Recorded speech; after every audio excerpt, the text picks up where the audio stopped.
my name is Andrew Pelc. I'm a junior and I'm a major in marketing. I'm Julia Mastro-Taro. I play right wing, and I'm from Holden, Massachusetts. All right, Julia, when did you put on your first pair of skates? I started skating when I was 4 years old. Not competitively, but a little pond hockey. Who introduced you? My older cousins started playing way before me, and I kind of was really close to them, so I started from them. And then my dad also played hockey in college, so he gave me that extra push as well. So you definitely had that support system behind you. Yeah. What was it like growing up playing hockey in your hometown? Living in the Northeast, hockey's pretty big, so a lot of rinks growing up, a lot of playing in people's backyards, a lot of pond hockey, so that was always fun. I always had friends who played, mostly boys, but it was always fun. I always had something to do. Did boys ever say anything to you about playing hockey and being a girl? They always thought it was really cool, which Yeah. I enjoyed, and it was always a blast when I would be better than them at playing, so I got to poke fun at them a little bit for being better than them, but I never had a hard time for anything, so it was always a good experience. Did you play any other sports? Yeah, I played soccer when I was little, and then in high school I also played volleyball and softball. When did you realize hockey was your sport? When I was younger and I had to choose between soccer and hockey because they were conflicting seasons, so my dad gave me the option. He said, you can do hockey or you can do soccer, and I said, I'm not feeling soccer, so hockey it is. So I was probably 9 or 10, so I had to kind of stick to that. When did you first start thinking about playing hockey in college? I had always wanted to in high school, so I knew that was a goal of mine to try and get there at some point. So that's when I started looking at schools that even offered women's hockey, Division III. Obviously, I'm not going to shoot for the stars so far, but yeah, in high school I always wanted to, so I just kept that in the back of my mind and kept working hard, and I was lucky enough to. So. Being local, did you hear about Nichols well before, or was it kind of something that... Actually, a girl who I played with in high school, Samantha Dorita, she had been looking at Nichols before I had, and when I got the list of schools that had girls hockey in the area, it was one of them, and then we started talking about it, so she definitely had a little bit of an influence on how I heard about it.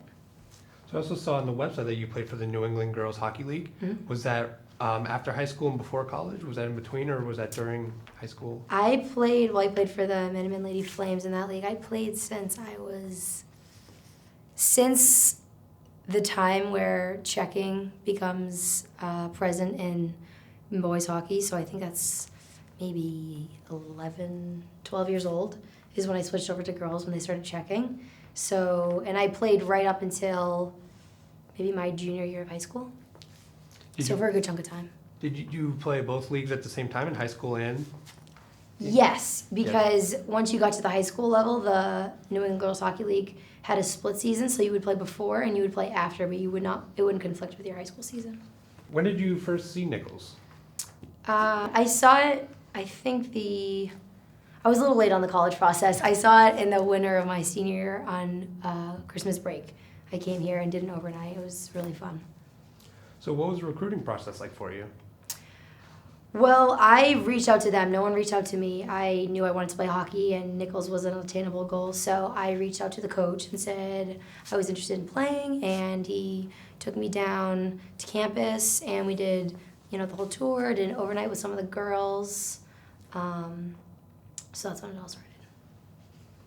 What was the major difference coming from the NEGHL in high school to here at Nichols? Well, definitely the pace of play is way different in terms of playing the game. It's way faster. It's very different, more of a team aspect than more individual.